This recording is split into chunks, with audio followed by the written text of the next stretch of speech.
নির্বাচন কমিশনকে সংশোধিত ভোটার তালিকা প্রকাশের নির্দেশ দেওয়া হয়েছে। ট্রাইব্যুনালের নির্দেশ অনুযায়ী নাম তালিকায় যুক্ত হবে যাদের মামলা বিচারাধীন তারা ভোট দিতে পারবেন না। সংবিধানের 142 ধারা প্রয়োগ করে আদালত বিশেষ ক্ষমতা ব্যবহার করেছে। আমি শেষ দুটো পয়েন্টে একটু আসব, যে যাদের মামলা বিচারাধীন তারা ভোট দিতে পারবেন না।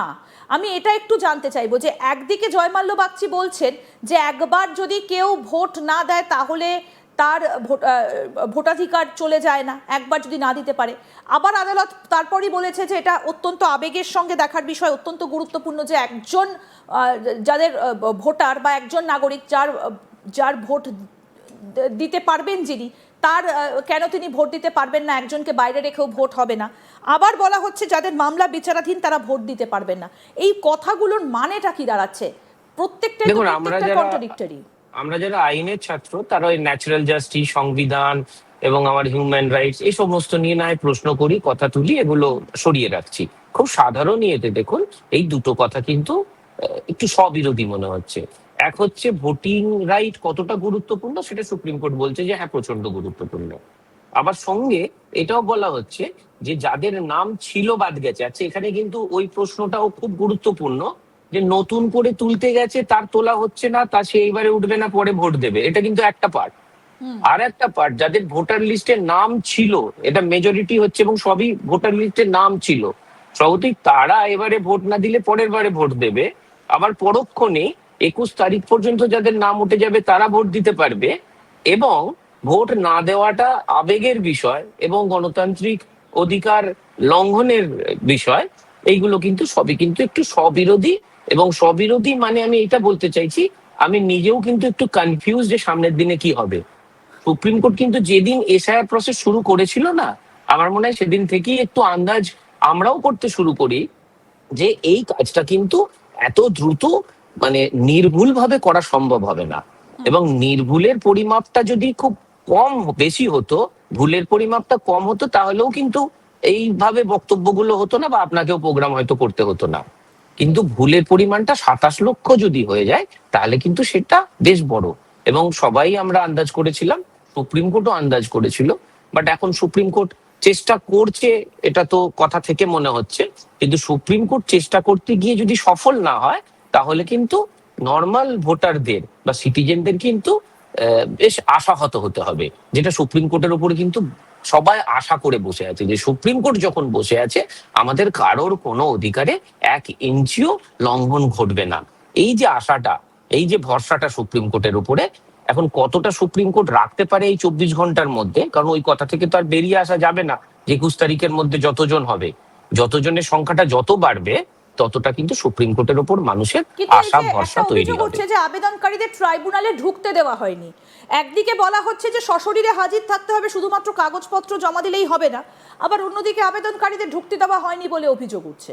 এটা কি? এগুলো দেখুন সবই না কথাবার্তা চলছে। যতক্ষণ না একটা কাজ শুরু হচ্ছে বা লিগাল পারলেন্স থেকে তার ডকুমেন্টেশন শুরু হচ্ছে, এই যে লয়ারকে রিপ্রেজেন্টেশন দেবে কিনা, দেখুন ট্রাইব্যুনাল কিন্তু লয়ারদের জায়গা, কোর্ট কিন্তু লয়ারদের জায়গা। লয়ারদের জায়গা মানে কিন্তু লয়ার বলে নয়, লয়ার মানে কে, জনগণের রিপ্রেজেন্টেটিভ হয়ে, লিটিগেন্টদের রিপ্রেজেন্টেটিভ হয়ে লয়াররা যায়। লয়ারের ব্যক্তিগতভাবে ওখানে কোনো ব্যাপার থাকে না। তো সেখানে যদি একটা কোর্ট প্রসেসে লয়ার ঢুকতে না পারে, লয়ারকে যদি রাষ্ট্র, পুলিশ বা সিআরপিএফ হোয়াটএভার তারা যদি কোনো রকম মানে ইন্ডিকেশন, খবর, ইনফরমেশন দিতে না পারে, এবং বন্দুকধারী কিন্তু দাঁড়িয়ে কোর্টে বিচার হয় না, কোর্টে বিচার হয় কোর্ট অফিসারদের নিয়ে, স্টাফদের নিয়ে। সেখানে কিন্তু লয়ার ঢুকতে গিয়ে গেটে বাধা পাচ্ছে সেখানে বন্দুকধারীদের কাছ থেকে। তাহলে কিন্তু ট্রাইব্যুনালের যে কোর্টের গরিমাটা সেটাও এখনো ফাংশন করেনি বা শুরু হয়নি। বেশ, আমি আরো কয়েকটা বিষয় একটু বলি যে কি কি অভিযোগগুলো উঠছে।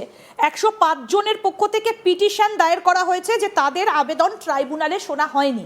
105 জনের পক্ষ থেকে এই পিটিশনটা দায়ের করা হয়েছে। একটু পিছিয়ে যাই, 13ই April supreme court of India out of turn শুনানির নির্দেশ দেয়, তবুও নির্দেশ কার্যকর হয়নি। অভিযোগ কিছু ব্যক্তিকে অগ্রাধিকার শুনানি দেওয়া হয়েছে। কীরকম অগ্রাধিকার? একজন কংগ্রেস প্রার্থীর প্রতিনিধি সুবিধে পেয়েছেন, আবেদনকারীদের ট্রাইব্যুনালে ঢুকতে দেওয়া হয়নি বলে অভিযোগ, আবেদনকারীদের ট্রাইব্যুনালের নিরাপত্তা রক্ষীরা বাইরে বের করে দেয় বলে অভিযোগ, যেটা আপনি বললেন যে বন্দুকধারীরা আটকে দিয়েছে। পিটিশনে এসওপি তৈরির দাবি তোলা হয়েছে। পরিপূরক ভোটার তালিকায় নাম তোলার শেষ সময় আগামীকাল অর্থাৎ 21 তারিখ, প্রথম দফার জন্য অত্যন্ত ইম্পর্টেন্ট। আমি এইটা একটু আপনার কাছ থেকে জানবো যে 105 জনের পক্ষ থেকে পিটিশন দায়ের করা হয়েছে, তাদের আবেদন ট্রাইব্যুনালে শোনা হয়নি এবং কিছু ব্যক্তিকে অগ্রাধিকার শুনানি দেওয়া হয়েছে। একজন কংগ্রেস প্রার্থীর প্রতিনিধিও সুবিধে পেয়েছেন। এই রকম একটা অভিযোগ যখন ওঠে তখন কি করার থাকে কোর্টের তরফ থেকে? দেখুন, রাষ্ট্রের এবং সুপ্রিম কোর্টের দায়িত্ব হচ্ছে বিচারটাকে সর্বোচ্চ জায়গায় পৌঁছে দেওয়া, সর্বস্তরে পৌঁছে দেওয়া এবং সবচেয়ে নিচেতেও পৌঁছে দেওয়া। কিন্তু এই যে দুটো একটা ক্লিয়ার হয়েছে বা 105 জন বলছেন, যে এই দুটো যেটা ক্লিয়ার হয়েছে তারা কিন্তু সুপ্রিম কোর্টে গিয়ে বলেছে তবে ক্লিয়ার হয়েছে। সুপ্রিম কোর্টে যাওয়াটা কিন্তু খুব প্রভাবশালী বা অর্থনৈতিকভাবে খুব আহ, ভালো অর্থ না থাকলে তার পক্ষে কিন্তু যাওয়া সম্ভব নয়। তো এইখানে এই যে একটা কথা বারবার নিচে থেকে উঠে আসে, আমরাও বিং এ কোর্ট অফিসার শুনি, লয়ার হিসেবে আমরা শুনি যে কোর্টটা বড় লোকের জায়গা, কোর্টে গরিব মানুষ যেতে পারে না বা কোটি গরিব মানুষ বিচার পায় না। তাহলে যদি সুপ্রিম কোর্টে গেলে তবে ভোটার লিস্টে নাম উঠবে, তাহলে তো 27 লক্ষের মধ্যে ভোটের আগে তো ছেড়েই দিলাম, কতজনের সুপ্রিম কোর্টে যাওয়ার ক্ষমতা আছে? সেই ক্ষেত্রে কিন্তু এরা সবাই এই 105 জনও ধরুন আবার পেয়ে গেল, তাহলে এর ইন্ডিকেশনটা কি হবে? যে আমাকে আলাদা করে নর্মাল প্রসেসের বাইরে আমাকে আরো আলাদা করে এফোর্ট দিতে হবে এবং আলাদা করে খরচা করতে হবে। আর যে খরচাটা কিন্তু সেই সমস্ত মানুষের পকেট থেকে যাবে এবং সেই খরচা সীমা পরিসীমা কি আছে না আছে বোঝা খুব ডিফিকাল্ট হবে। কিন্তু দায়িত্বটা কিন্তু রাষ্ট্রের তা নয়, রাষ্ট্রের দায়িত্ব হচ্ছে যে খরচা করতে পারবে না, সেই জন্য লিগ্যাল এড কনসেপ্টটাও আছে আপনি জানেন, যাতে তারা প্রত্যেকে বিচার পায়। তাহলে সেই হিসেবে দেখতে গেলে কিন্তু এই 2 জন 3 জন বা এই যে যারা আলাদা করে আপনাকে পিটিশন করছে, এরা বাদ দিয়ে সবার মধ্যে ওই বিচার প্রক্রিয়া বা বিচার প্রক্রিয়ার যে সুফল সেটা কিন্তু পৌঁছাচ্ছে না, বা কতটা পৌঁছাবে সন্দেহ রয়েছে, যেটা কিন্তু সুপ্রিম কোর্টের এবং রাষ্ট্রের দায়িত্বের মধ্যে পড়ে, যেটা দেখার। একদম। এবং এই মুহূর্তে কি হচ্ছে সেটা আরেকবার আপনাদেরকে বলি। পশ্চিমবঙ্গে এসআইআর মামলার আবার সুপ্রিম কোর্টে তোলা হয়েছে। সেখানে বলা হচ্ছে, এটা দ্বিতীয়বার মেনশনিং করা হয়েছে যে বিষয়টা প্রধান বিচারপতির বেঞ্চে উপস্থাপন করা হয়। মেনকা গুরুস্বামী বিষয়টা আদালতে তোলেন। তিনি তৃণমূল কংগ্রেসের রাজ্যসভার সাংসদ এই মুহূর্তে, তিনি একজন প্রবীণ আইনজীবী। দাবি করা হয় 5 থেকে 7 লক্ষ নতুন ভোটার যুক্ত হয়েছে এবং এই তথ্য মিডিয়া রিপোর্টের ভিত্তিতে বলা হয়েছে। মিডিয়া রিপোর্টটা কি গ্রাহ্য আইনগতভাবে কোর্টে? যে জায়গায় এই কথাটা হচ্ছে না, আপনাকে এর আগে মনে করবেন বলেছিলাম এভিডেন্সিয়ারি ভ্যালু, সেইখান থেকে আপনিও প্রশ্ন করছেন মিডিয়া রিপোর্ট কি গ্রাহ্য।